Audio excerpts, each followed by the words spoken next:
Rain drummed on the roofs of Magnolia, turning the streets into muddy rivers. Elderly Mrs. Coleman, who lived on the first floor of a cheap apartment building on Willow Street, was trying to call her upstairs neighbor for the third time that morning. Abby Dixon, usually so loud and perpetually late for school, was not stomping up the stairs at 7 o'clock this morning, turning on her loud music or answering the phone. Mrs. Coleman knew that the girl was going to her relatives for dinner last night, but something told the old lady that not everything was in order. Deciding to check, she slowly climbed the creaky stairs and knocked on the door of apartment number 6. Silence. Knocked again, louder, silence again. Then she noticed the door was slightly ajar. "Abby, honey," she called out, pushing the door open. "Are you home?" There was no answer. Mrs. Coleman took another step and froze. An overturned coffee table, a broken vase, scattered books. The small living room was chaotic, and behind the couch, a hand was visible. A small woman's hand with bright red nail polish painted on. Mrs. Coleman's scream woke the whole house. 40 minutes later, Abby Dixon's apartment was filled with police officers. Detective Lucia Parker squatted next to the girl's body, scrutinizing the crime scene. Abby was lying on her back, her dark eyes wide open, as if she didn't believe what was happening until the last moment. Finger bruises were visible on her neck, and a deep stab wound gaped in her chest. "Time of death?" Lucia asked without looking up. "Judging by rigor mortis and body temperature, between 9 and 11 p.m., replied the medical examiner, a thin man with glasses, leaning over the other side of the body. The cause of death was a stab wound to the chest. The knife passed between the ribs and went straight through the heart." Lucia rose slowly, looking around the room. 19 years old, too young to die. Framed photos hung on the wall. Abby with friends, Abby in a prom dress, Abby with a middle-aged man and woman, apparently relatives. "No sign of forced entry," the tall young officer noted as he entered the room. "And the neighbors didn't hear anything because of the storm. So she knew her killer." Lucia nodded. "Let him in herself, or the murderer," corrected the young officer. "Let's not jump to conclusions, Detective Parker." Lucia finally turned to the man who had spoken, Officer Tyrone Gaines, her new partner. Only 3 weeks in homicide, still full of enthusiasm and idealism. She smiled slightly. "Of course, Officer Gaines. No conclusions, just the facts. And the facts say that the victim let her killer into the apartment. There was a struggle between them, and the killer stabbed her to death." She pointed to a kitchen knife lying on the floor next to the body. "Check to see if there are any prints on the handle." Tyrone nodded and stepped back, and Lucia continued her examination. Abby's purse was on the table. Inside was a wallet with $37, a community college student ID, lipstick, keys, and a smartphone with a cracked screen. "Doesn't look like a robbery," Lucia muttered, looking through the phone. There was no password. She opened the messages, but found nothing suspicious. Then she checked the call list. The last one was at 6 p.m. yesterday, from a contact labeled Aunt Shay. Lucia slipped the phone into the pocket of her raincoat. She'd have to check it more thoroughly at the station. "Detective!" Tyrone called out to her, pointing to a small table near the entrance. "Look at this!" There was a stack of envelopes on the table, invoices, advertisements, and... Lucia picked up one of the envelopes. No stamp, no address, just a sealed white envelope. She opened it carefully. Inside was $500 in cash. No note, nothing. "Interesting," she muttered. "Very interesting." An hour later, they were already knocking on the neighbors' doors. Mrs. Coleman, still shivering after the morning's discovery, told them that Abby was a nice girl, but a little secretive. She said Abby moved here about a year ago, went to college, and often came home late. She said she worked part-time as a waitress at Jimmy's Cafe, she explained, fiddling with her handkerchief. But sometimes I'd see her coming back in a cab, wearing nice clothes. For a student, she was living pretty well. Next was Lakeisha Johnson, a young woman with 2 small children who lived in the apartment across the hall. "Abby was great," she said, cradling an infant in her arms. "Sometimes she would babysit my kids when I had the night shift. I saw her yesterday around 6, coming out of the house all dressed up, saying she was going to her aunt and uncle's house for dinner." "Do you know their names?" Lucia asked. "Sheila and Hammond, I think," Lakeisha answered uncertainly. They live somewhere in Rosewood. Abby grew up with them after her parents died, but then moved away, wanting independence. Tyrone jotted things down in his notebook as Lucia continued her questioning. Did she mention a boyfriend? Problems? Maybe someone had threatened her? Lakeisha shook her head. No, but she faltered. She seemed tense lately. I asked if everything was okay, but she only smiled and said she'd soon have enough money to move to a better neighborhood. The rest of the neighbors didn't add much. No one had seen any visitors last night. No one had heard any shouting or noise of fighting over the thunderstorm. After canvassing the neighborhood, Lucia and Tyrone drove to Jimmy's cafe. The manager, a full man with tired eyes, confirmed that Abby worked for them on weekends, but she wasn't on the schedule yesterday. Good worker, he said. Always on time, always smiling at the customers. But our paychecks are small, so we couldn't afford an apartment like this. Next stop was the Dixons' house in Rosewood. It was a small but well-kept house with a neat garden. Lucia and Tyrone looked at each other before knocking. Reporting deaths to relatives was always the hardest part of their job. The door was opened by a middle-aged woman with a tired face and a strained smile that disappeared as soon as she saw the badges. Mrs. Sheila Dixon? Lucia asked. We're from the Magnolia Police Department. May we come in? Sheila stepped back silently, letting them into the house. In the living room, a large man was sitting on the couch watching a soccer game. He looked up as they entered. Hammond, it's the police, Sheila said quietly, and the man immediately tensed up. What's wrong? He asked, turning off the television. Lucia took a deep breath. Mr. and Mrs. Dixon, I'm sorry, but we have some bad news. Your niece, Abby Dixon, was found in her apartment this morning. She's dead. We're investigating it as a murder. The reaction of the couple was strange. Sheila didn't scream or faint as she often did. She just froze. Her eyes widened and her hand slowly rose to her throat, as if she suddenly found it difficult to breathe. Hammond jumped to his feet. What? When did this happen? His voice shook, but Lucia couldn't tell if it was from grief or fear. Supposedly last night, between 9 and 11, she replied, watching their reactions carefully. According to the neighbors, Abby was on her way to your house for dinner. Yes, she was supposed to come, Sheila said slowly. But she didn't show up. We called her, but she didn't answer. We thought she changed her mind, Hammond added, sinking back onto the couch. Yesterday was our anniversary, 20 years together. I'm sorry for your loss, Tyrone said, and congratulations on the anniversary. Lucia gave her partner a warning look. You didn't go to see if she was all right? She asked. Sheila and Hammond exchanged quick glances. We thought she just decided not to come, Sheila replied. Abby's a grown girl. She has her own life. Do you know if she had any enemies? Maybe problems with someone? Lucia continued her interrogation. Hammond shook his head. No, nothing like that. She's a good girl. Went to college, worked. His voice shook again. And the boyfriend? Tyrone asked. Did she have a boyfriend? Again that quick exchange of glances between the couple. No, not that we know of, replied Sheila. She never brought anyone home, never introduced anyone to us. Lucia pulled Abby's cell phone out of her pocket. The last call to her phone was from you, Mrs. Dixon, at 6 o'clock last night. What did you two talk about? Sheila swallowed. I was just asking when she was coming. She said she'd be here by 7, and she never showed up, Lucia said thoughtfully. But you weren't worried? We thought she'd changed her mind, Hammond repeated, his hands clenched nervously into fists. Abby could be unpredictable. Lucia noticed the photograph on the wall, the same one from Abby's apartment. Sheila, Hammond, and young Abby, all smiling, standing in front of this very house. How long had Abby lived with you? She asked. Since she was 12, Sheila replied. After her parents died, my brother and his wife were killed in a car accident. And when did she move in? About a year ago, Hammond said. She wanted her independence. We helped her financially until she got back on her feet. Something in his tone made Lucia wary. She noticed how Sheila tensed at the mention of financial assistance. Did she receive money on a regular basis? Lucia asked, remembering the envelope of cash. No, replied Sheila quickly. Only in the beginning until she got a job.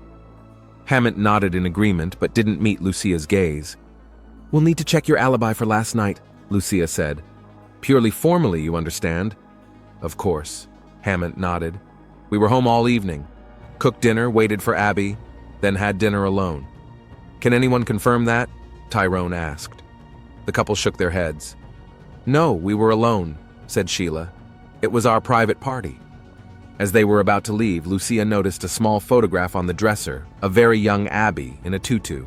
"Did she take ballet lessons?" Lucia asked. Sheila smiled weakly. "Yes, from the age of 7 to 15. She was very talented, but then she quit, said it wasn't for her." As they left the Dixons' house, Lucia and Tyrone got into the car. The rain had almost stopped, leaving a freshness in the air. "What do you think?" Tyrone asked, starting the engine. Lucia looked at the house thoughtfully. "They're hiding something," she finally said. Their reaction was strange, too subdued for people who'd lost a favorite niece.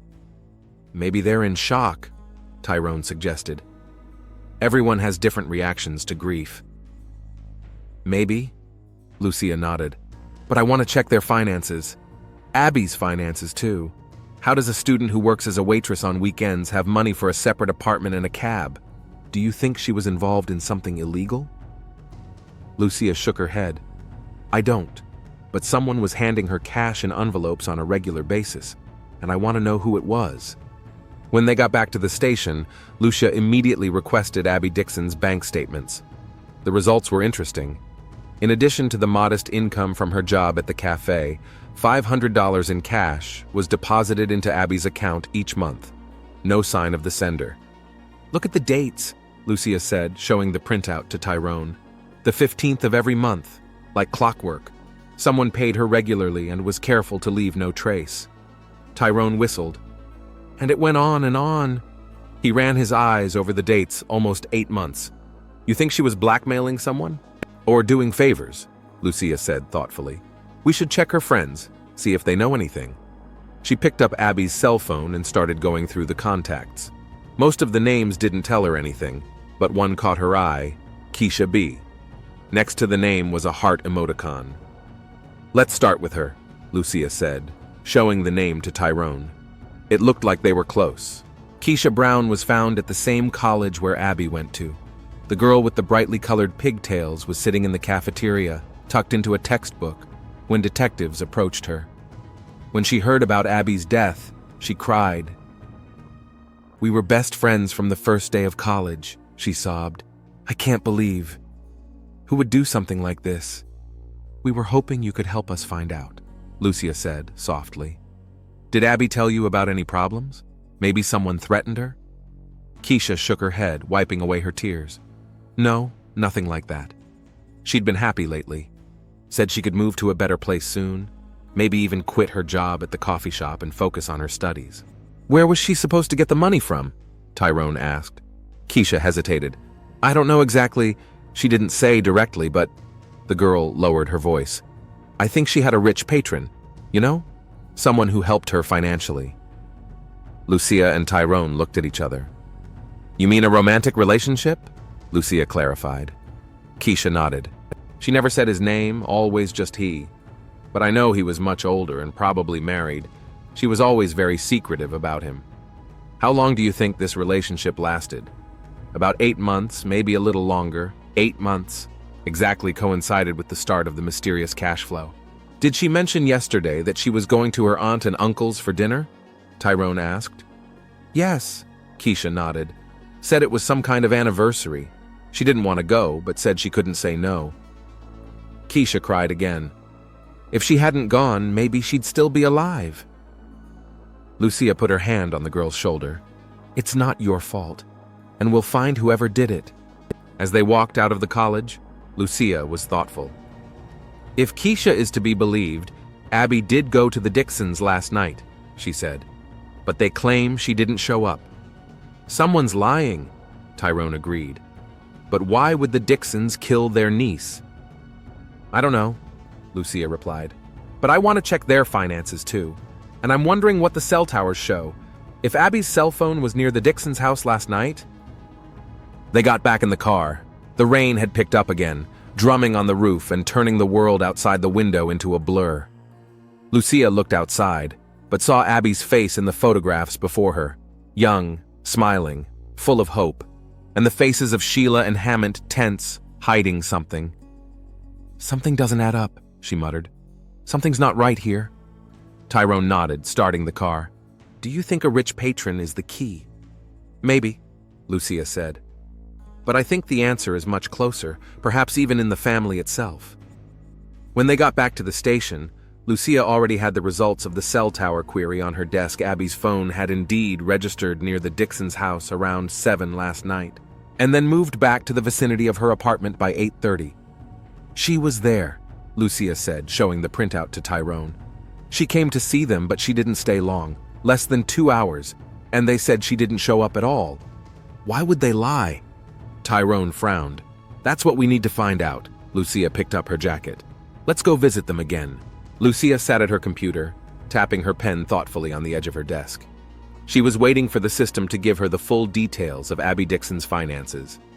Tyrone brought 2 cups of coffee and placed one in front of his partner. "You're too tense," he said, taking a seat on the edge of a nearby table. Lucia took a sip of the hot drink and grimaced. All murders get me, Gaines, but this one in particular. 19-year-old girl, her whole life ahead of her. And these Dixons, they're hiding something. The computer finally gave the results, and Lucia quickly looked over the data. Well, she stepped forward. "Look, in addition to her job at the cafe, where she made about $400 a month every 15th, someone deposited $500 in cash into her account, 8 months in a row like clockwork." "A rich patron," Tyrone suggested. Lucia continued to study the statements. "Also look at her expenses. She withdrew in cash almost everything that came from this mysterious source. But this is interesting." She pointed to the screen. 3 weeks ago, she used the card to pay for a purchase at the Golden Lily jewelry store. $432. "That's a lot of money for a student," Tyrone said. "Exactly," Lucia nodded. "We should check to see what she bought there." She looked at the crime scene photo. Abby's body lying on the floor of the apartment, eyes open, staring into nothing. Then she shifted her gaze to the picture taken at the Dixon house, a family photo of Abby when she was about 13. She was standing between Sheila and Hammond, all 3 of them smiling. What had happened between them? Lucia muttered. What had changed? "We talked to Abby's friend, but she didn't tell us much," Tyrone reminded her. "Maybe there's someone else in the inner circle." Lucia picked up Abby's phone and looked through the contacts and messages again. "Most of the correspondence is pretty superficial," she said. "School, work, plans to meet up." But here, she showed Tyrone a chat room with a user labeled simply with an X. "The messages have been deleted, but I've asked the techs to restore them." At that moment, a tech, a skinny guy with glasses, entered the room. "Detective Parker? I have the results on the recovered messages from the victim's cell phone." Lucia took the folder he held out and quickly looked through the printouts. "Damn," she exhaled. "Tyrone, look!" The correspondence between Abby and the mysterious X was short but telling. X, "Can you make it tonight?" Abby, "Not sure." "Sheila suspects something, X. She doesn't know anything. I left the money in the usual place." Abby, "I need more. I told you." X, "We'll discuss it in person. Come over tonight at 7. It's our anniversary, Sheila's cooking dinner. It'll be suspicious if you don't show up." Abby, "Okay, but we need to have a serious talk." H, "Don't get me started. See you tonight." Lucia and Tyrone exchanged glances. "Do you think X is Hammond?" Tyrone asked. "Who else would it be?" Lucia looked through the messages again. "It's our anniversary, Sheila's making dinner." Definitely Hammond. And it looked like he and Abby were in a relationship. God, Tyrone shook his head. He was sleeping with his own niece? "She's not technically his blood relative," Lucia pointed out. "She's Sheila's niece, her brother's sister, but still, he practically raised her." Tyrone frowned. "And paid her for it? $500 every month?" "Looks like Abby's started demanding more money," Lucia said. "I need more. I told you." That could be a motive. "For Hammond?" Tyrone clarified. "Or for Sheila," Lucia said quietly. "If she found out." They decided to talk to Keisha Brown, Abby's friend, again. This time, they found her in the college dormitory. Upon seeing the detectives, the girl nervously fixed her brightly colored pigtails. "Any more questions?" she asked, ushering them into the room. "Just a few," Lucia smiled. "Keisha, you said Abby had a rich patron. Did she ever hint who that might have been?" Keisha sat down on the bed and was silent for a while. "Yeah, I'm not sure I should be talking about this," she finally said. "Abby made me promise." "Abby is dead, Keisha," Lucia said softly. "And the man you're not talking about could be her killer, or her next victim." The girl's eyes widened. "Do you think he's in danger?" "We don't know," Tyrone answered honestly. "But the more information we have, the faster we'll find the killer." Keisha took a deep breath. She'd never called him by his first name. Really. But one day, she faltered. "One time we were at a party. Abby had a lot to drink and she cried. She said she was in love with a man who could never be with her openly, that he'd taken care of her since she was a little girl, that he was the only one who really understood her." Lucia and Tyrone looked at each other. "Did she say since childhood?" Lucia clarified. Keisha nodded. "Yes, I thought maybe it was a teacher or a coach. But then she mentioned that he was married and that his wife would hate her if she found out." Keisha lowered her eyes. "She showed me a picture. They were together and he was kissing her. I could only see the back of his head, but it was a big, dark-skinned man in his 40s. Like her uncle," Tyrone said quietly. Keisha looked up, her eyes widening. "Do you think... Oh my God. Hammond? No, it can't be. He raised her." "Do you still have those pictures?" Lucia asked, ignoring the girl's reaction. "No, she showed them on her phone, and she made me promise not to tell anyone." "What else did she say about her relationship with this man?" Keisha wondered. "She'd been upset lately, said he was getting greedy, that she needed more money to get out of town and start a new life." "And when was she planning to do that?" "Very soon," Keisha replied. "She said she wouldn't be here after June 20th. June 20th was only 3 days after the day of the murder." On the way to the Golden Lily jewelry store, Lucia pondered the information she had received. The elderly saleswoman remembered Abby well. It wasn't often that young girls bought men's accessories from them. "Cufflinks," she said, showing her catalog. "These, engraved." She'd ordered them a week before she bought them. Insisted they be engraved by June 15th. "What was engraved?" Tyrone asked. "The initials and the date," the saleswoman replied. "HD and June 15th. I asked if it was for my father, and she laughed and said it was for a special man in her life. June 15th was the Dixons' wedding anniversary." When they pulled up to the Dixons' house, Lucia noticed that Hammond's car was not in the driveway. The door was opened by Sheila, looking even more tired than yesterday. "Detectives," she stepped back, letting them into the house. "Hammond's not here. He's at work." "That's good," Lucia said. "We wanted to talk to you alone, Mrs. Dixon." Sheila gave them a wary look, but led them into the living room. "About what?" "About your niece," Lucia answered. "And about your husband." Sheila froze, her face impenetrable. "What do you mean?" Lucia pulled out the printouts of the messages. "We have reason to believe that Abby and Hammond had an intimate relationship, and that he was paying her to keep quiet." Sheila didn't look surprised. She just stared at the printouts with a blank stare. "Did you know?" Tyrone asked. "Yeah, suspected," Sheila answered quietly. "But I didn't want to believe it. They were my family." "When did you begin to suspect?" Lucia continued. Sheila sank down on the couch, her shoulders slumped. "A few months ago. Hammond started acting strangely, often calling someone when he thought I couldn't hear. He'd stay late after work. And then I noticed money disappearing from our account. Small amounts, but regular." "Did you confront him?" Lucia asked. "No," Sheila shook her head. "I was afraid to find out the truth. We'd been together for 20 years. I didn't want to ruin it." "And Abby? Did you talk to her?" "No," Sheila answered again. "She drifted away from us, from me when she moved away. We used to be close, but in the last year she rarely came, only when Hammond insisted." Lucia watched the woman carefully. Sheila spoke calmly, but her hands were trembling. Mrs. Dixon, you said yesterday that Abby didn't come to your house for dinner, but cell tower data says that her phone was logged near your house between 7 and 8:30 p.m. that evening. Sheila shuddered. Yeah, I didn't know she came by. I wasn't home at that time. But you said you were home all evening with your husband, Tyrone reminded her. I lied, Sheila admitted quietly. I didn't want you to think. I went to church. We have a prayer meeting every Friday. I got home around 9 o'clock. Can anyone confirm that? Our entire congregation, Pastor Johnson. I was there from 6 o'clock to 8:30. And Hammond? He said he'd be home cooking dinner for Abby. It was his idea to have her over for our anniversary. Lucia and Tyrone looked at each other. If Sheila was telling the truth, Hammond and Abby were alone in the house between 7 and 8:30. When you got home, what did Hammond say? Why didn't Abby stay for dinner? Sheila lowered her eyes.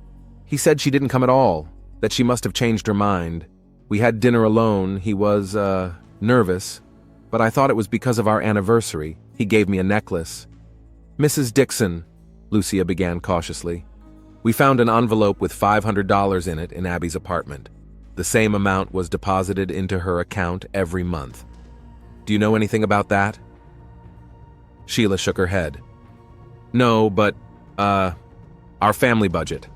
Hammond always took out about $500 in cash every month. Said it was for car repairs, drinks with friends. I didn't ask questions. Lucia looked around, her gaze resting on a small table near the entrance where keys, mail, and a woman's purse lay. Is this yours? She asked, pointing to the purse. Yes, Sheila replied. May I see it? Sheila nodded uncertainly. Lucia went to the table and opened the bag. Inside were the usual feminine things: wallet, keys, phone, lipstick, tissues, and a small bottle of perfume. Lucia pulled it out and read the name. Midnight Rose? Your favorite? Yes, Sheila nodded. Hammond gave it to me for my last birthday. Lucia carefully put the vial back. The coroner's report indicated that Abby's body was scented with the same perfume, although no bottles had been found in her apartment. Johnny's auto shop was typical of the neighborhood. A small building with a few car elevators, the smell of machine oil, and loud music from an old radio. Hammond Dixon was working on the engine of a shabby Ford when the detectives approached him. Mr. Dixon, Lucia called out to him. May I have a word with you? Hammond straightened up, wiping his hands with a rag. He looked tired, dark circles under his eyes. Detectives? Any news on, about who killed Abby? Maybe, Lucia answered. Is there someplace we can talk privately? Hammond nodded and led them into a small break room with a couch and a coffee machine. What's wrong? He asked as they sat down. Mr. Dixon, Lucia began. We know there was a relationship between you and Abby. Hammond froze, his face pale. What? What do you mean? Lucia put the message printouts on the table. These are recovered messages from Abby's cell phone. You invited her to dinner on your anniversary. You left her money at the usual place. She demanded more. Hammond stared at the papers without touching them. It's not what you think, he said at last. It isn't? Lucia raised an eyebrow. Then explain it. Hammond ran his hand over his face. I can't. Mr. Dixon, Tyrone intervened. Abby is dead. If you know anything about it, now would be a good time to tell me. I didn't kill her, Hammond exclaimed. I would never. She was like a daughter to me. A daughter? Lucia interjected. An interesting choice of words for a man who paid her for sex. No! Hammond slammed his fist on the table. It's not like that. Yes, I gave her money. Yes, we had a relationship. But it didn't start until she turned 18, and I never paid her for, that. The money was for college, for her future. And did Sheila know about it? Lucia asked. Hammond lowered his head. No, I kept it a secret. Knew she wouldn't understand. Abby was like a daughter to her. To you too, as you just said, Tyrone reminded him. Hammond didn't answer. Tell me what happened on the evening of June 15th, Lucia asked. And the truth this time. We know that Abby came to your house. Hammond took a deep breath. Yes, she did, about 7 o'clock. Sheila was at church like every Friday. Abby and I, talked. She was upset, said she couldn't live like this anymore, that she needed more money to get out of town. I told her I couldn't give her more. that Sheila was starting to suspect something. "So what was the next step?" Tyrone asked. "We had a fight. She threatened to tell Sheila if I didn't give her $3,000. Said she was leaving in 5 days and never coming back, but she needed the money." "What did you say?" Lucia asked. "Yeah, I got angry. Said she couldn't do that to me after all I'd done for her. She cried, said I was using her, that I never really loved her." Hammett ran his hand over his face. "And then she left. It was about 8:30. I wanted to go after her, but I was afraid Sheila would come back and notice my absence." "And you never saw Abby again?" "No, I swear. I called her a few times, but she didn't answer. I thought she was just mad, and then you came and told me she was dead." Lucia looked at Hammett carefully, trying to determine if he was telling the truth. "Did you go to her house later that evening?" "No, I was at home with Sheila. We had dinner, watched a movie. I didn't go out." "And Sheila? Did she go out?" Hammond thought about it. "No. She did go to the drugstore for a while, though. Said she had a headache, but it was only for 20 minutes. No more." "What time was that?" "About 9 o'clock, maybe a little later. Between 9 and 11 was the time of Abby's death." "Mr. Dixon," Lucia said. "There's something else. Abby bought you an anniversary present. Cufflinks engraved with HD and the date June 15th. Hammett looked at her in surprise. "You did? I didn't know. She never gave me anything. I wonder," Lucia said thoughtfully. "If she bought a gift, she must have planned to wish you a happy anniversary. But she didn't have the cufflinks on her when she was found." Lucia carefully placed the find in the evidence bag. "Looks like there's more to this case than meets the eye." The lab confirmed what Lucia already knew in her heart. The piece of fabric found in Abby's apartment matched Sheila Dixon's scarf. In addition, there were no fingerprints on the kitchen knife that had been the murder weapon, but there were microscopic traces of latex on the handle, probably from rubber gloves. And in the cabinet under Abby's sink, not a single pair of gloves was found. Lucia was sitting at her desk, poring over the crime scene photos when Tyrone approached her with a folder in his hands. "The Dixon phone records," he said, placing the folder in front of her. "Sheila called Abby at 6 p.m., just like she said Sheila called Abby at 6 p.m. The call lasted 37 seconds. Then at 8:45 p.m., Hammett called Abby 4 times, but she didn't answer. And here's the interesting thing. At 9:12, Sheila called the local Rite Aid pharmacy. The conversation lasted about a minute. Checking the hours of operation, Lucia nodded. She was getting ready for Abby's visit. "Do you think it was her?" Tyrone asked quietly. Lucia leaned back in her chair. "Everything points to her. Sheila lied about where she was the night of the murder. She had a motive. She found out about her husband and niece's relationship. She had opportunity. She left the house to go to the drugstore at the time of Abby's death. And now we have physical evidence linking her to the crime scene. But she doesn't look like a killer," Tyrone pointed out. "A quiet, religious woman." "Betrayal can break anyone," Lucia replied quietly. "Especially a double betrayal. The husband and the niece she loved." She stood up and picked up her jacket. "Let's go. Time to ask Mrs. Dixon some direct questions." The Dixon house was quiet when they pulled up. Sheila opened the door, looking even more tired than before. She silently led them into the living room. "Mrs. Dixon," Lucia began as they sat down, "we found something in Abby's apartment, a piece of fabric that matches your scarf." Sheila didn't show any surprise. She just sat with her hands folded in her lap, staring past the detectives. "You were at Abby's apartment the night she was killed," Lucia continued. "Not at the drugstore like you told your husband. You went to Abby's apartment." Tyrone pulled out a notebook, preparing to write, but Lucia stopped him with a gesture. This was not the moment for formality. "Sheila," Lucia said softly, "we know what happened. You found out about Hammett and Abby's relationship. Maybe you found messages on his cell phone or something else. You went to Abby's house to confront her.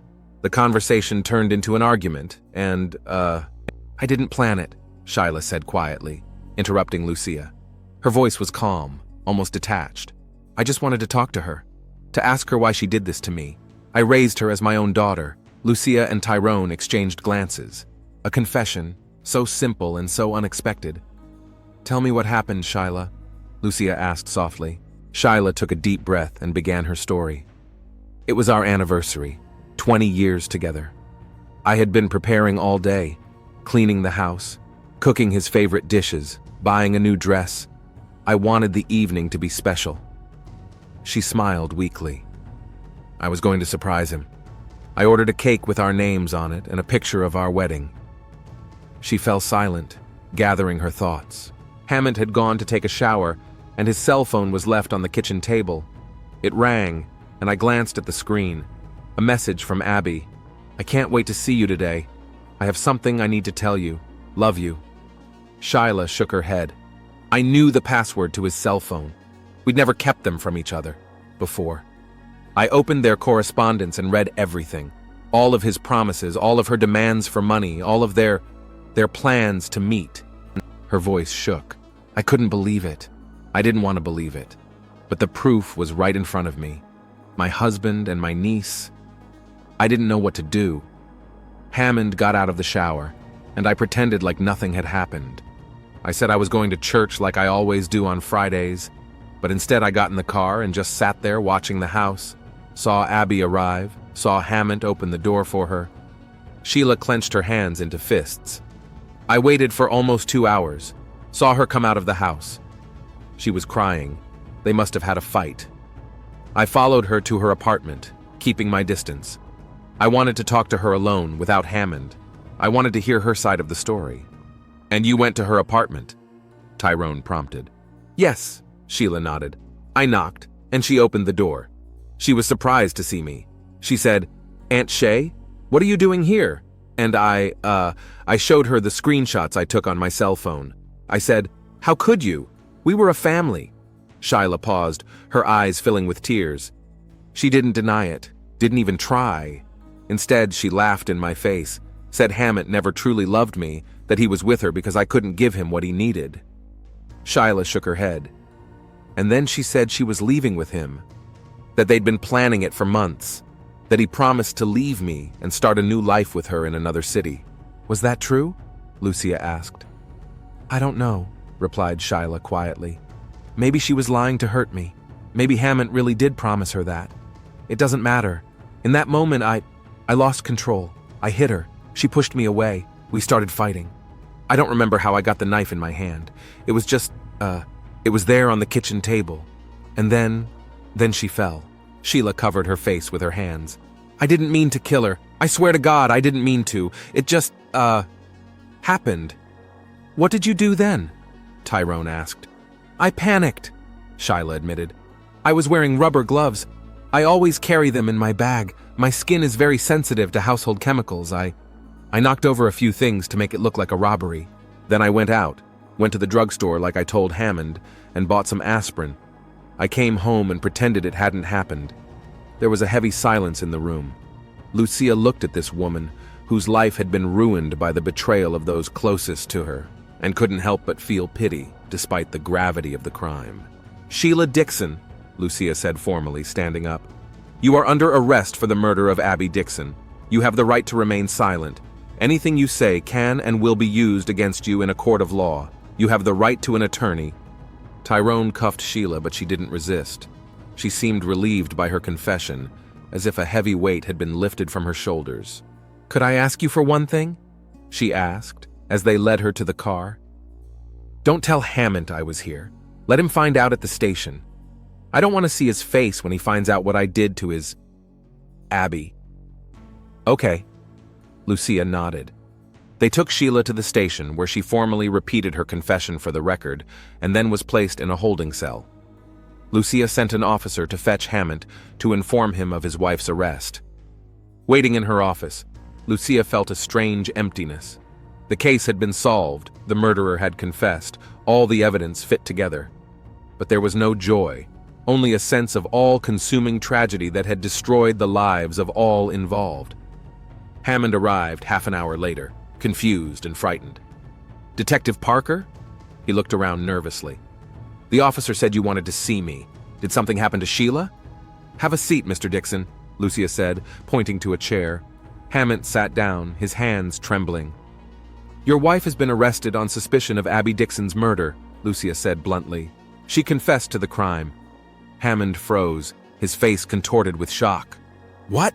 No, that's impossible. Sheila would never, she couldn't. She found out about your relationship with Abby, Lucia continued. She found messages on your phone on your anniversary. Went to Abby's to talk, but the conversation turned into an argument and then a physical confrontation. Hammond covered his face with his hands. Oh my God, this is my fault. It's all my fault. Yes, Lucia agreed. To a large extent it is. Hammond looked up at her with a look of pain and remorse. I never meant for things to turn out this way. I loved them both, in different ways, but I loved them. Love is not meant to destroy, Mr. Dixon, Lucia said quietly. True love builds and protects. May I see her? Hammond asked. Sheila? She doesn't want to see you, replied Lucia. At least not right now. Give her time. Hammond nodded, wincing. What happens now? The court will determine the punishment, said Lucia. Given the circumstances, lack of premeditation, state of effect, it probably won't be the maximum sentence, but she'll spend a considerable amount of time in prison. Hammond stood up, looking 10 years older. Thank you, detective, for your work. When he left, Tyrone walked over to Lucia's desk. It's a tough case, he said, taking a seat on the edge of the desk. All murders are hard, Lucia replied, but this one in particular, 3 lives ruined because of secrets and lies. You don't think she could have lied? Tyrone asked. Maybe it was a premeditated murder? Lucia shook her head. No, she was telling the truth. If Sheila had planned the murder, she wouldn't have left so much evidence. She wouldn't have used the knife from Abby's kitchen, wouldn't have left a piece of her scarf. It was an impulsive act brought on by deep emotional trauma. She stood up and walked to the window, looking out at the evening city. You know what the saddest part is? If Hammond had just admitted everything, if he and Sheila had talked, maybe their marriage would be over, but Abby would still be alive. Do you think Sheila would have forgiven him? I don't know, Lucia answered honestly. But they would have had a chance to settle things with words instead of a knife. A week later, the court charged Sheila Dixon with involuntary manslaughter. Her lawyer insisted on mitigating circumstances. State of passion, no criminal record, deep remorse. Hammond attended every session, sitting in the back row, but Sheila never once looked in his direction. Lucia was also present at the final session, where Sheila was to hear the verdict. Standing before the judge, Sheila looked small and frail in her prison garb. Mrs. Dixon, the judge said, you have pleaded guilty to the involuntary manslaughter of Abby Dixon. The court takes into account the circumstances of the case and your heartfelt confession.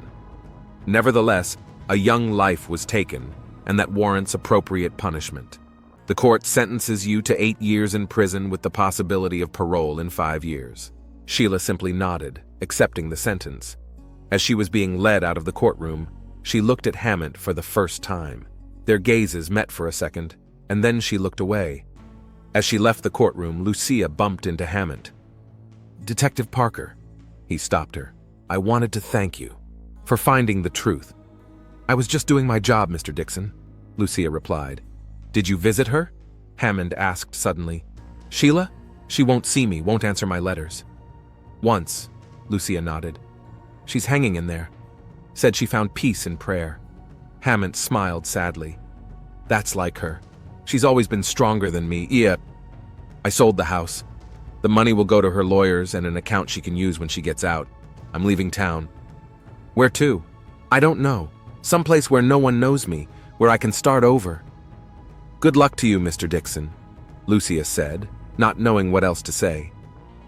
That evening, Lucia sat on the porch of her house, watching her 12-year-old son play in the yard with the neighborhood children. An ordinary, peaceful scene, so far removed from the dark world of crime she faced every day.